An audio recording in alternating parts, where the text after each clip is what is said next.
At 41 years old, Andrés Iniesta breaks the silence he protected throughout his entire career for the first time. The man Spain calls the gentleman of football, the hero who scored the most important goal in the history of La Roja, the shy, humble player, incapable of raising his voice even in the fiercest football wars. Today, he admits that not everything was light. Behind the silent genius were deep wounds, unfair criticism, silent betrayals, pressures that pushed him to the edge of collapse, and people who, intentionally or not, left marks Iniesta had never revealed before. "I'm not someone who hates," he says, looking down. But sometimes pain stays, even as the years go by. Now, for the first time, Iniesta decides to name those 5 people who marked him the most, who hurt him the most, who contributed the most to the dark days no one ever saw, and not all of them did so on the pitch. Number 5. Cristina Cubero. She was the first voice that made me feel vulnerable, even when I was at my very best, Iniesta confesses, with that calm of his that hides an emotional depth few imagine. Cubero, an influential journalist from the newspaper Sport, one of the most powerful voices in the FC Barcelona environment, was also one of the first to point out what she called the fall of the myth, when Iniesta began to suffer physical and emotional downturns. "I always respected the press," Andrés says, "but there were criticisms that hurt more than any tackle." During his final stage at Barca, when his body was already starting to protest, Cubero published several articles questioning his performance, his leadership, his usefulness in the starting 11, and even whether he should still have a place with La Roja. The phrase that marked him the most was a front-page headline that read, "Iniesta is no longer for big matches." The impact was brutal, not only for him, but for his family, for a man who hated being the center of negative attention. Those words were a silent stab. "I knew I wasn't at my best," he admits, "but I didn't expect it to be thrown at me like that, without empathy."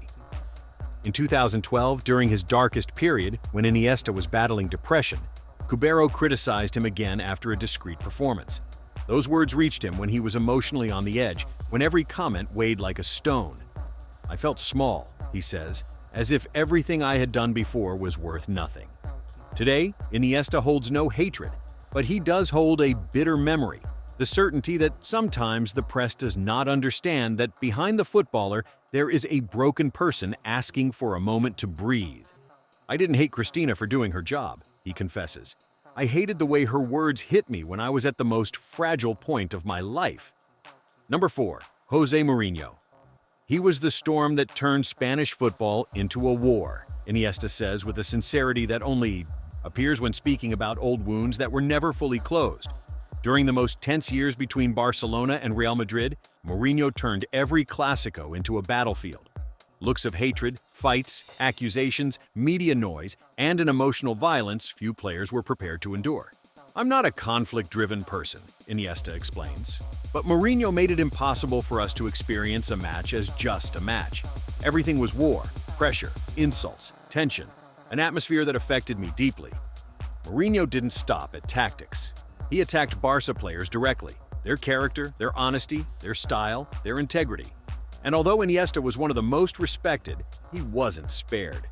In a famous press conference, Mood dropped a phrase that still echoes in Iniesta's memory. "Some Barca players look like good guys, but they aren't." Iniesta wasn't mentioned by name, but everyone understood the message, the doubt, the poison, the intention to stain reputations. "I always tried to respond with football," Andrés says, "but he turned silence into weakness, and I didn't know how to play that game." The worst came with tunnel battles, criminal tackles being justified, and verbal confrontations between benches.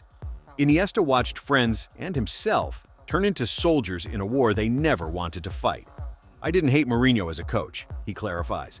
"I hated the emotional chaos he created, the noise around us, the way he destroyed the calm I needed so badly to live." Number 3. Sergio Ramos. "He was the most contradictory wound, because he was my toughest rival, but also my teammate with the national team," Iniesta admits with the serenity of someone who has seen too much football. During La Roja's golden years, Iniesta and Ramos lifted Euro 2008, the 2010 World Cup, and Euro 2012 together. But every time they wore their club colors, the story completely changed. With the national team, he was a brother, Andrés says, but in Clásicos, he was an enemy willing to break you if necessary. Ramos played on the edge, and with Iniesta that edge sometimes disappeared. There was one particular tackle in a Barca Madrid match that Iniesta remembers all too well. A late stamp, a knee digging in, a gratuitous shove that left him breathless for several seconds. It wasn't the foul that hurt, Andrés confesses. It hurt to look at Ramos and see not a single doubt, not a single gesture of apology. Ramos also fueled media fires. In later interviews, he dropped phrases like, "Some Barca players exaggerate too much," or "Some are protected by referees." Everyone knew who he was pointing at, and Iniesta felt it deeply. "I was never about theatrics," Andrés clarifies. "I never needed to lie to get a foul called. That's why those words hurt me." But the hardest part wasn't what Ramos said or how he played. It was what Iniesta had to do. Separate the teammate from the rival, the friend from the opponent, the national team hug from the blow at Camp Nou. "I didn't hate Ramos as a person," Iniesta concludes. "I hated the brutality of those Clásicos, and I hated seeing someone who lifted trophies with me treat me as if I were nobody on the pitch." Number 2, Arturo Vidal. "He was the teammate who confused me the most because his energy was as big as his clash with my way of being," Iniesta explains, recalling one of the strangest and most tense periods inside Barca's locker room. Vidal arrived at Barcelona with an explosive personality, intense, aggressive, visceral, a warrior used to leading with shouts and physical presence. Iniesta, on the other hand, was calm, silence, intelligence, sensitivity. "We were two opposite worlds," Andrés admits, "and there were moments when we simply didn't fit." The first serious clash happened in training, when Vidal claimed the team needed more guts, more strength, more physical courage. His words were direct, unfiltered.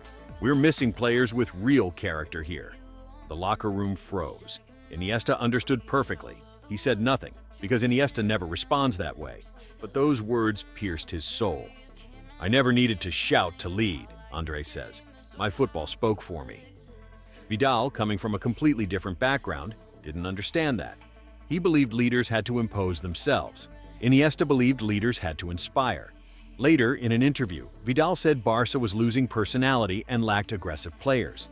The media clearly interpreted the message. It was a dart aimed at the calm veterans, at Iniesta. The most painful part wasn't the comment itself, but that it came from a teammate in the same locker room.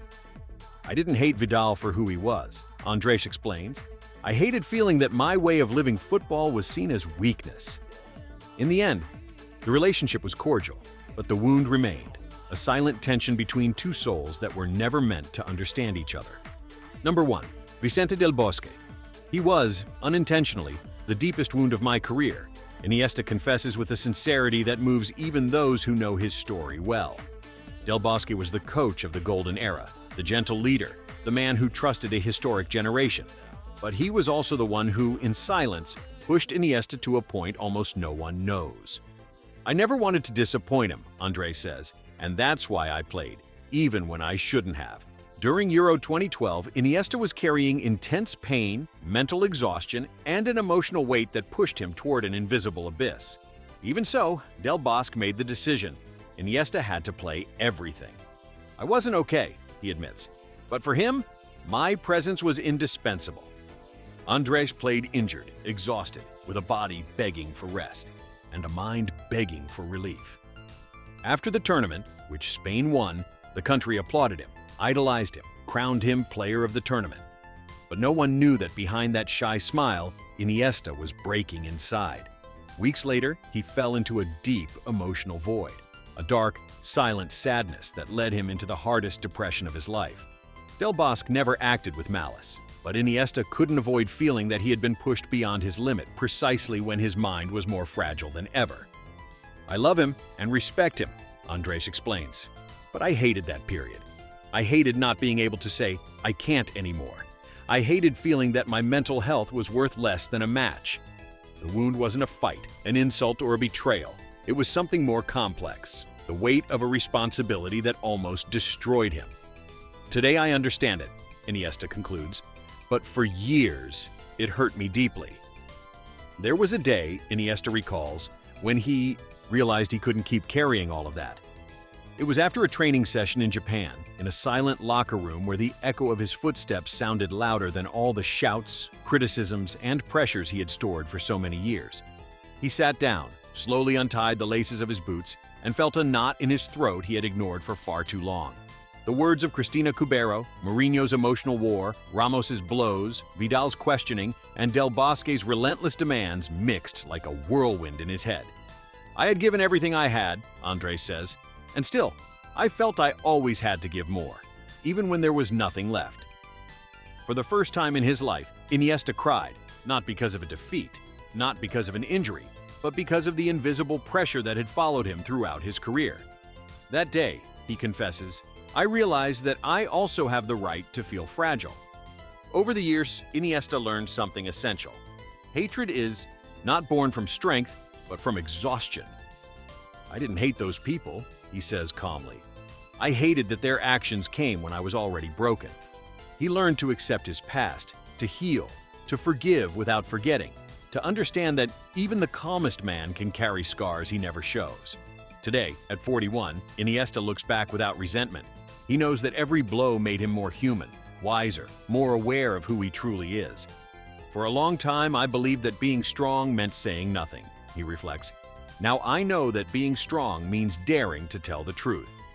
And so, with the same humility with which he conquered the world, Andrés Iniesta closes his most intimate confession. "I wasn't a hero every day, but every day I tried to be a better person."